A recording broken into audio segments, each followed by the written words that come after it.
Good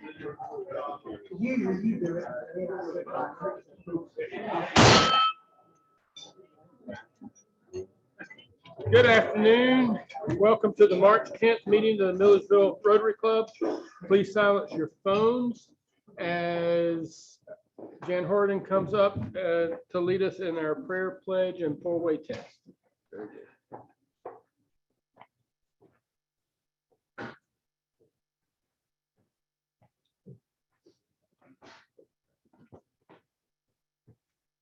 Okay, please bow your heads in prayer.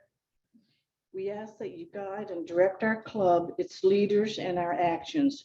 Grant that each of us may feel our responsibility to Rotary, to our community, to our country, and indeed to all countries and peoples. Bless our fellowship today and bless this food to the nourishment of our bodies in your service. Amen. Amen. Pledge allegiance. I pledge allegiance to the flag of the United States of America and to the republic for which it stands, one nation, under God, indivisible, with liberty and justice for all. And forward test. Of the things we think, say, or do, first, Is it true? second, Is it fair to all concerned? third, Will it build goodwill and better friendships? fourth, Will it be beneficial to all concerned? And fifth, is it fun? and sixth, will you get caught? And 6, boy. Will you get called? Sixth, will you get caught? Call. Okay, that's a good. All right. Thank you, Jan. All right, we had $42 last week in the cart fund. Can I get 3 people to match $13 each? Nolan, Ryan, Merritt, we get one more. Okay. Did you get? I got Nolan and Merritt. Yeah. And Frederick. All right, thank y'all. Announcements. Yes, so you should all have the flyer on your table, and remember, we're all gonna be there tonight for our fireside chat. It's at 5:30 at Lockerly. Please bring, you can bring your spouse, a friend, bring somebody that's interested in joining Rotary, so that way we can talk to them about how great Rotary is. And if you got any questions, just let me know, but it is tonight at 5:30 at the Lockerly. It's gonna be in the Woods Museum because of the weather. Thank you. Steve? Hey guys, Steve Brewer here. I want to tell you real quick about our auction we have coming up. If you don't know about it, you probably haven't been on social media lately because it's all over the place. So it's our 13th annual athletic auction casino night. It's a great time. It lasts from 6 to 10 p.m. this coming Saturday at the Kids Center on GMC campus. It's an awesome time. We've got some cool prizes. I'm gonna just rattle off a couple of that Saturday when I was looking at the list. We've got 4 grills, 3 puppies, 2 condos.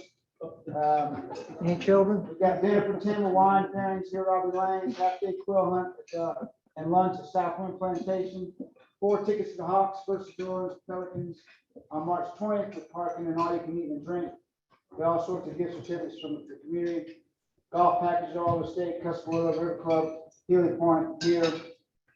Tickets to the Gwinnett Stripers, not the strippers, but the Gwinnett Stripers. I got mistaken, unfortunately. They go to the correct and get school. We got lots and lots of gift cards. We did some really cool things this year. The elementary kids, each class picked something to do. So our kindergarten class, they brought in cash money, and so it's all rolled up in a basket. I mean, it's a ton of money. I don't know how much it is. Another class did lottery cards, so the entire basket's full with the lottery cards. Pretty cool. We also have something else that's unique this year.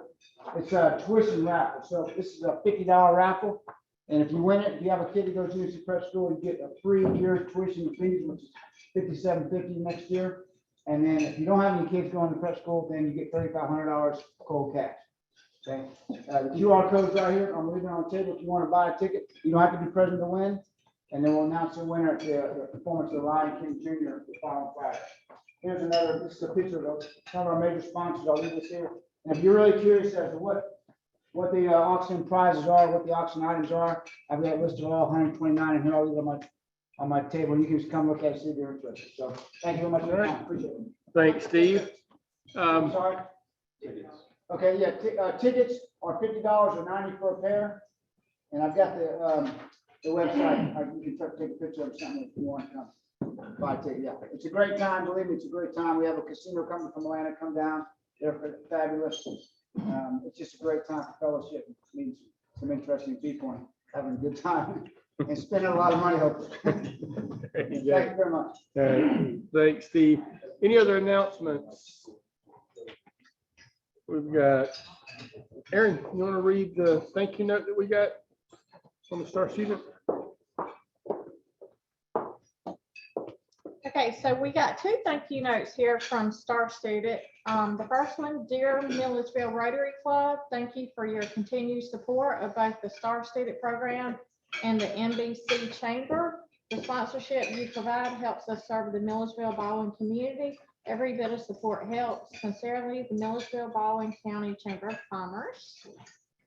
And then the next one, to the members of the Rotary Club, I would like to thank you for being one of the sponsors of the Star Student program. I was honored to represent GMC Prep School, and I was so surprised to win the system-wide Star Student Award. I'm planning on spending the award money on a laptop, which I will need when I start Georgia Tech this fall.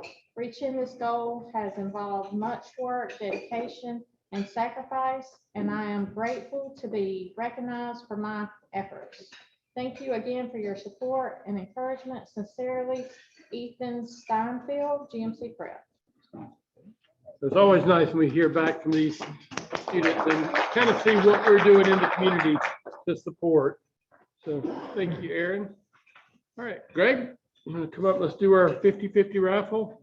Got $709 plus whatever was collected today. It's probably around $750. Getting up there.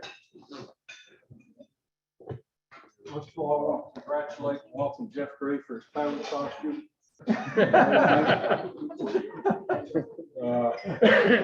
We have a visiting Rotarian. Is it Philip? It is Philip. Philip Boland from Steamboat Springs, Colorado, visiting Rotarian. All right.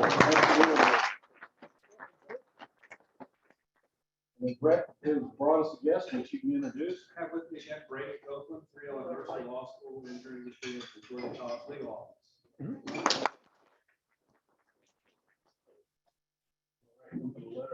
Yes, your draw ticket. Unless you draw your own.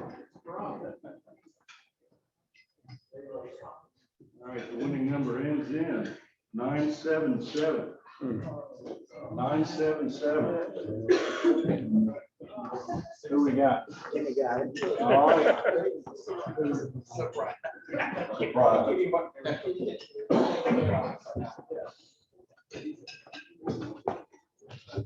Where is it? The queen's in there. I checked, I promise. 80 clubs. $10 for playing. Thank you. All right. Next, we've got a new member induction. So we're going to ask if Crystal Law and Tamara Saragusa will come up.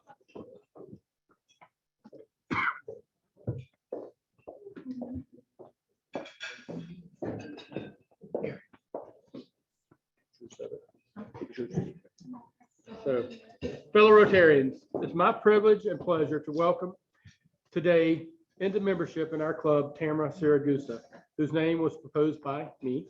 The proposal has been reviewed in accordance with the Constitution and bylaws of the club. Tamara, we now proceed to admit you into membership in the Rotary Club of Milledgeville, and so to the fellowship of Rotary throughout the world. It has already been explained to you that the ideal of Rotary is service. Our principal motto is service above self.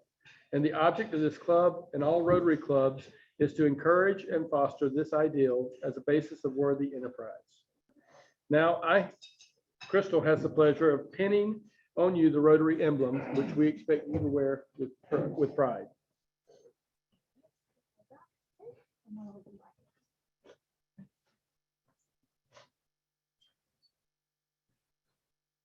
All right. Welcome to the Rotary Club of Milledgeville, fellow Rotarians. To stand, I'm happy to present to you.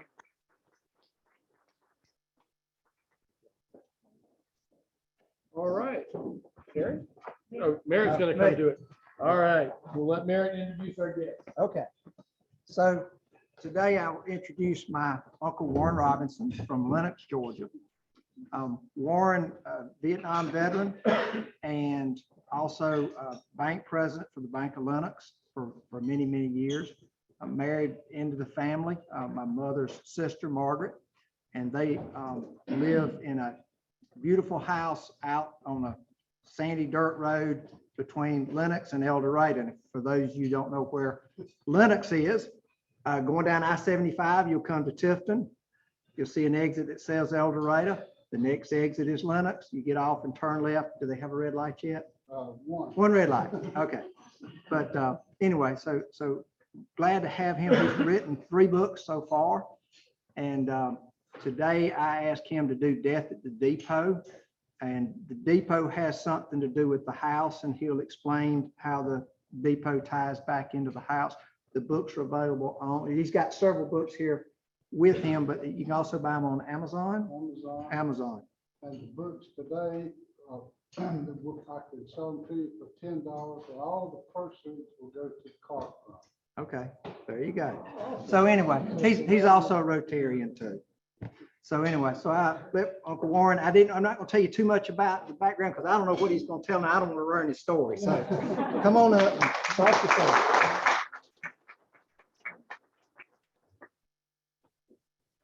Thank you, Merritt, for that introduction, and let me just say, if Merritt gets out of line, you let me know, because I know a lot of things about his past.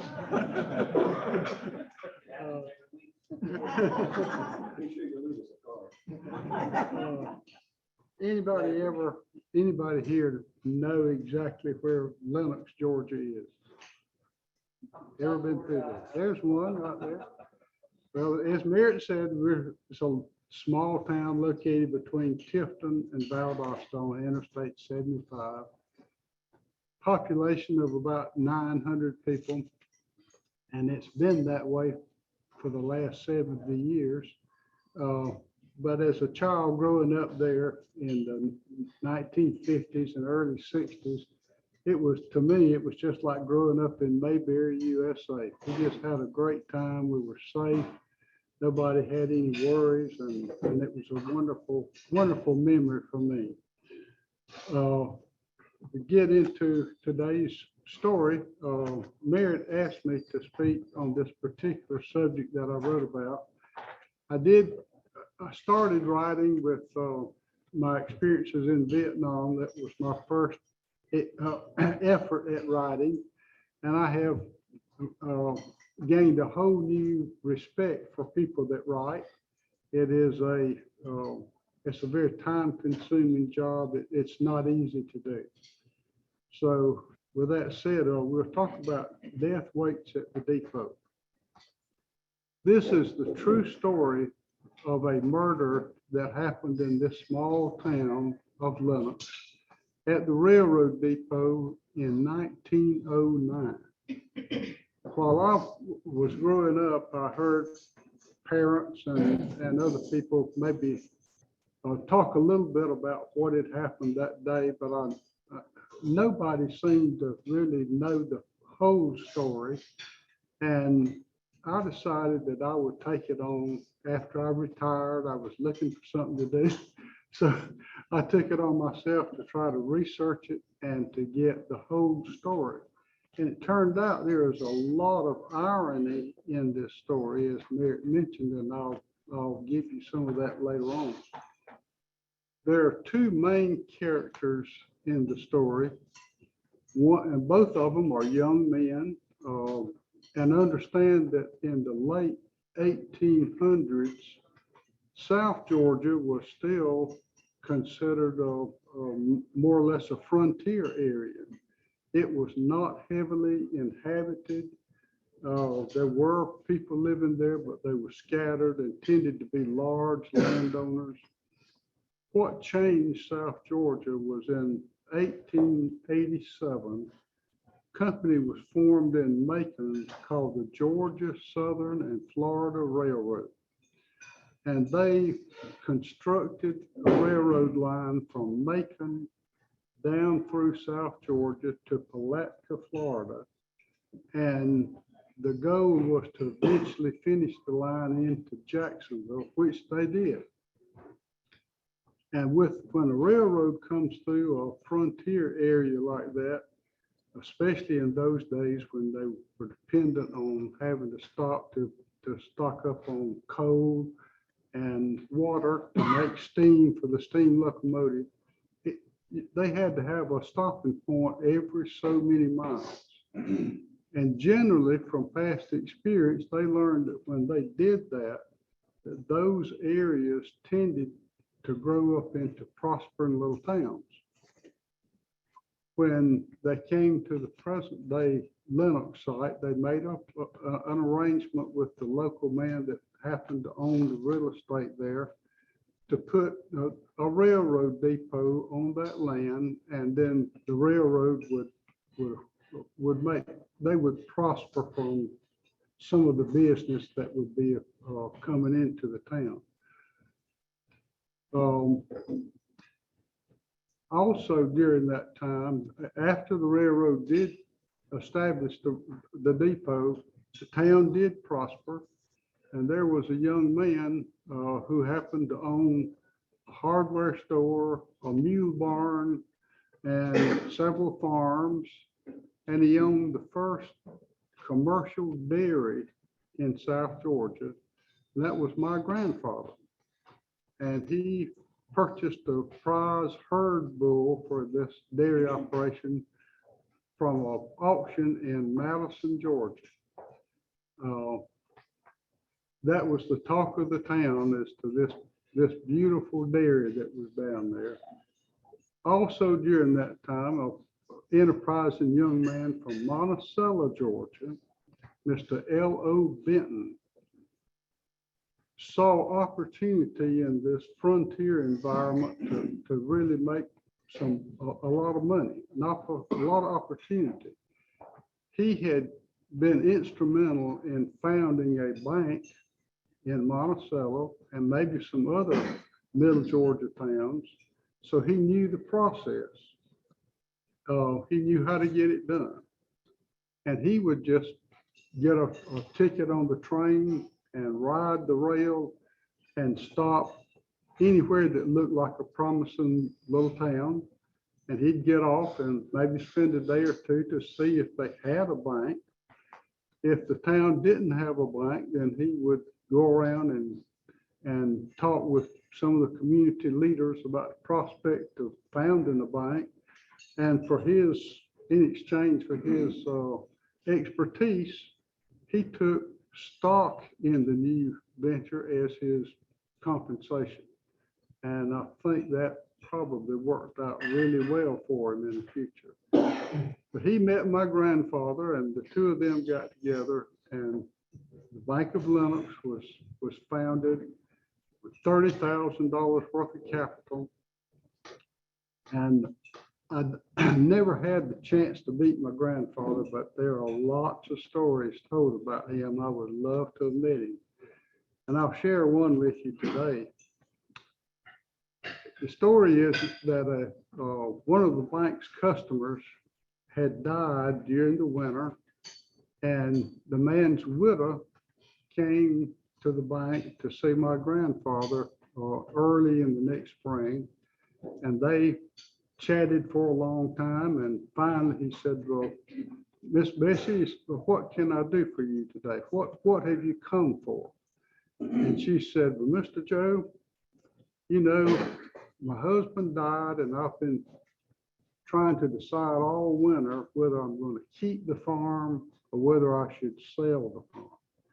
And she said, "You know, I worked alongside my husband all these years, and I know how to farm, and I've decided to keep it.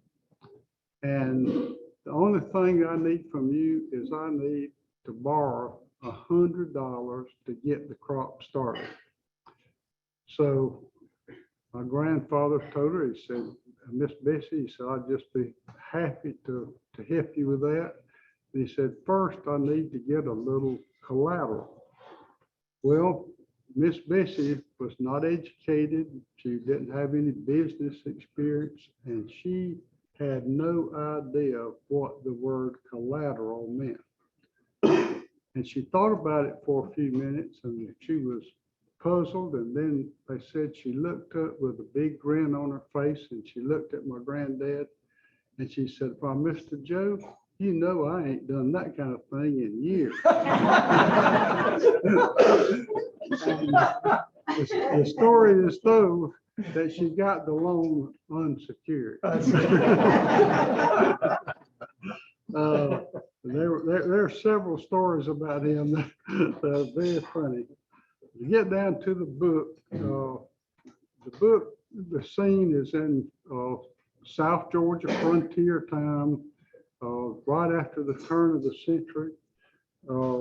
There are two main characters. One of them, the first main character, is Clifford Rutherford.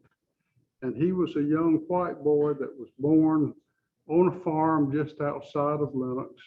And somehow he had been able to secure what at that time was a very prestigious job. He was appointed as the assistant postmaster for this new town.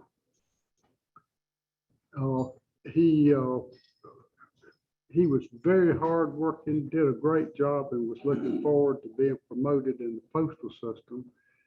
The other main character is Marshall Lewis, who was a young black man. Marshall was born and grew up in a tiny town of Oakfield, Georgia, which is located in present-day Worth County, just west of Cordele, between Cordele and Albany. And another little irony here is that at one time, there was a stagecoach line that ran from Milledgeville through Oakfield to Tallahassee, Florida. So they were on the stagecoach line. Marshall was a railroad worker. He did a lot of he was one of those that did a lot of hard manual labor, lifting rails and ties and repairing the railroad.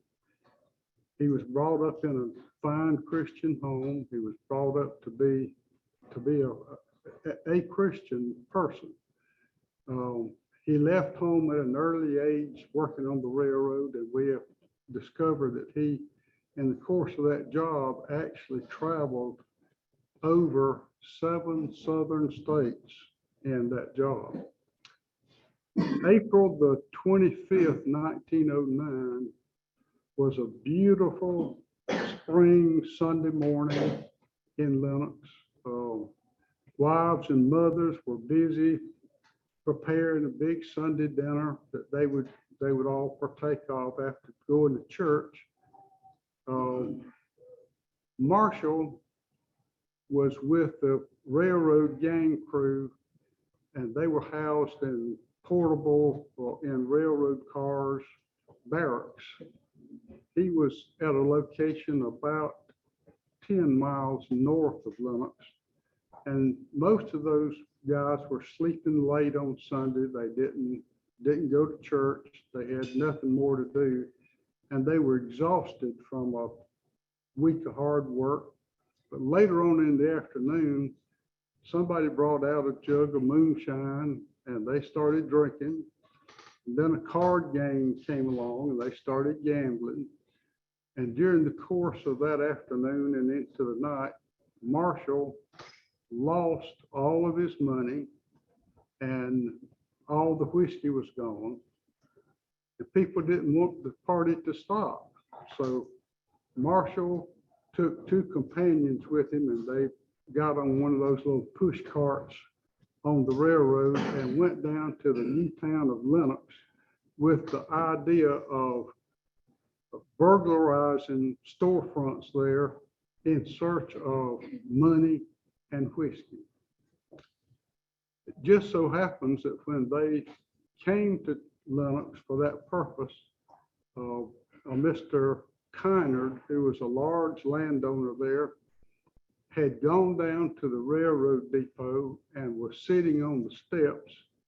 This was about 4 o'clock in the morning. He was waiting on it was a 4:30 train that would stop at Lenox. He would catch that 4:30 train to go to Valdosta for a day of work. He was a very large landowner and was making land transactions. All of a sudden, he notices to his left in the storefronts next to the railroad that a strange kerosene lamp light was walking through the building. So he immediately knew that there was trouble, and he goes to the house nearby where the assistant postmaster, Clifford Rutherford, was sleeping. He woke him up and told him, we need to go over to the post office because I think somebody's burglarizing it. They got there, found out that it had been burglarized, a hardware store and the bank. It just so happens that while they were burglarizing the bank, Marshall found a pistol that was my grandfather's in his desk, and he took up the pistol.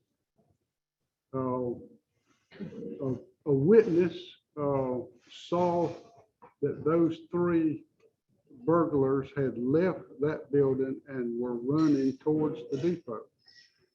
So 3 men, Clifford Rutherford being number 1, decided that they needed to go into the depot and grab whoever these people were and wait for the police. Of course, in those days, there was no electricity. The only light would be a lantern light. And as they got inside the front door, Clifford took one of those strike anywhere matches and struck it and held it up in front of him like this to see. And when he did, Marshall Lewis shot him right here in between the eyes. And Clifford fell over and did live for a few hours, but it was a fatal one. Marshall was able to escape. The incident surprised the other 2 men so much that they really just didn't have time to react. A manhunt ensued, and eventually the next day, Marshall was captured in Adel, Georgia, and he was carried back to the county jail in Berrien County, and county seat it was and still is Nashville, Georgia. During the time, of course, there were 2 eyewitnesses to the murder. Marshall confessed to the killing 3 times after that before he ever arrived at jail.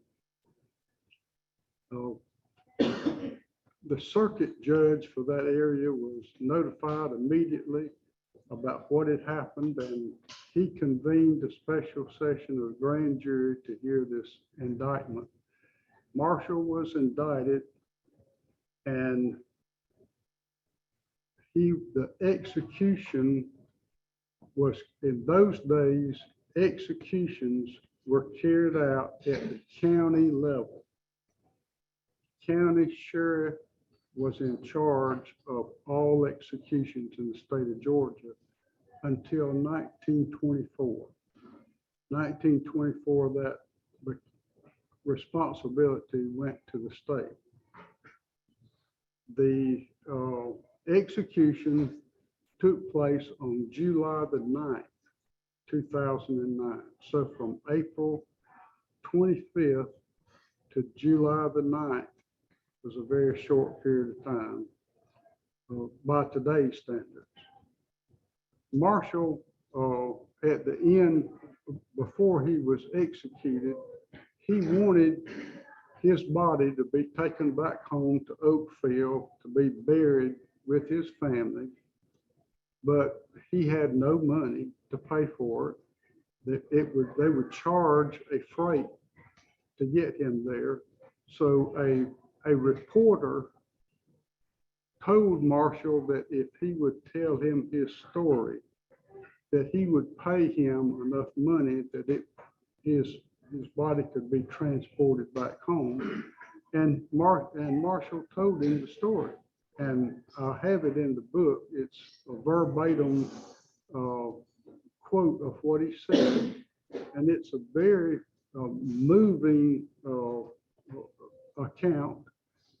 In fact, Marshall leaves the door open to believe that he may have actually been a serial killer during all those travels with the train all over southeastern United States. After the execution, by the way, the execution took place in the county jail. The county jail was a two-story building, and it still exists in Nashville today. Historic Society has preserved it. It's in great shape. You can go take a tour through there. The county sheriff lived on the bottom floor with his family, and the top floor housed the prisoners.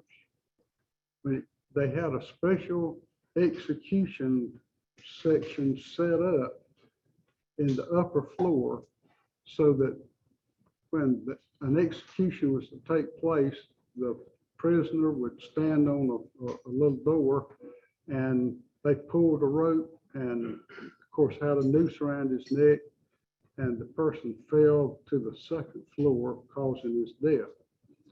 And it just so happens that the sheriff's kitchen was underneath the drop zone, and his kitchen table had to be moved in order for this execution to take place.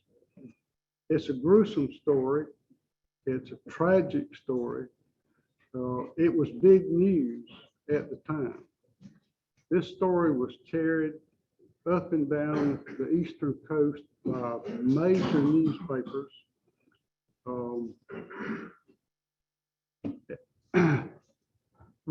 One of the ironies that Merritt mentioned is this, there's several. The pistol, of course, that was used in the murder was my grandfather's. And it also turns out that my granddad, amongst other things, sold insurance. And he had sold Clifford Rutherford, the victim, a life insurance policy with Woodman of the World Insurance Company. So the victim was killed with his insurance agent's gun. Further, the railroad back in the 1960s, pardon me, decided that they wanted to be out of owning all these little depots up and down the line. So they told people that they were going to auction them off, and if you wanted it, you had to move the depot. Well, my father decided that he would buy the depot. He paid $300 for it, but the problem was he had to move it. But he had a way, he knew how to move it and got a company to move it, and he used it in various businesses from time to time. He ran a farm supply business too out of there. But in the early 1990s, every Halloween, people had started burning down, setting fire to empty buildings around town. They never found out who was doing it, but they were destroying buildings that were not used. And my family became concerned that the depot had run down, that it was not going to be used anymore, and that it would be burned. My wife and I decided we wanted to use as much of that lumber in our home as we could. We wanted to salvage it. During the course of salvaging that lumber, the workers came over to my office and showed me they found two spent bullets in the doorway, in the door jamb of the depot, and they wanted to know what that was. And it just so happens that they had found two of the bullets that were fired that night that killed the assistant, post office assistant. There are probably other ironies as well, but I think we've gotten into that enough. I've been told that we need to stop in time for everybody to leave by 1 o'clock. So any questions anybody might have for me?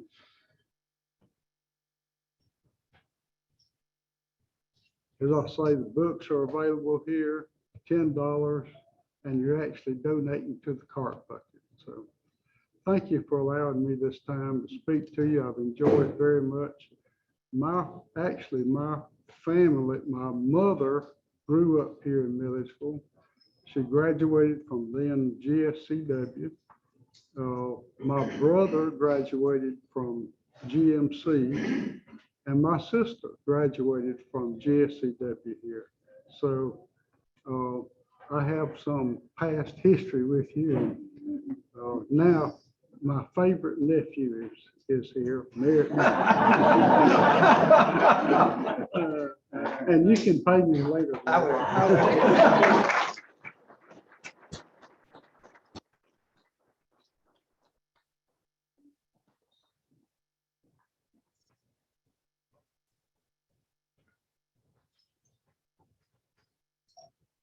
Warren, as a speaker's gift, we have the handmade pins that our treasurer, Greg Blake, back there makes. So you can go to Nick, pick one out, and then Greg will tell you about the wood it's made from, and looks like that's pretty good. All right. Warren, thank you so much. That was a really nice talk. Everybody, don't forget about the books up here. Welcome to our guests. Hope you come back again. And with that, everybody come out tonight. Don't forget about the fireside chat. Everybody have a great day.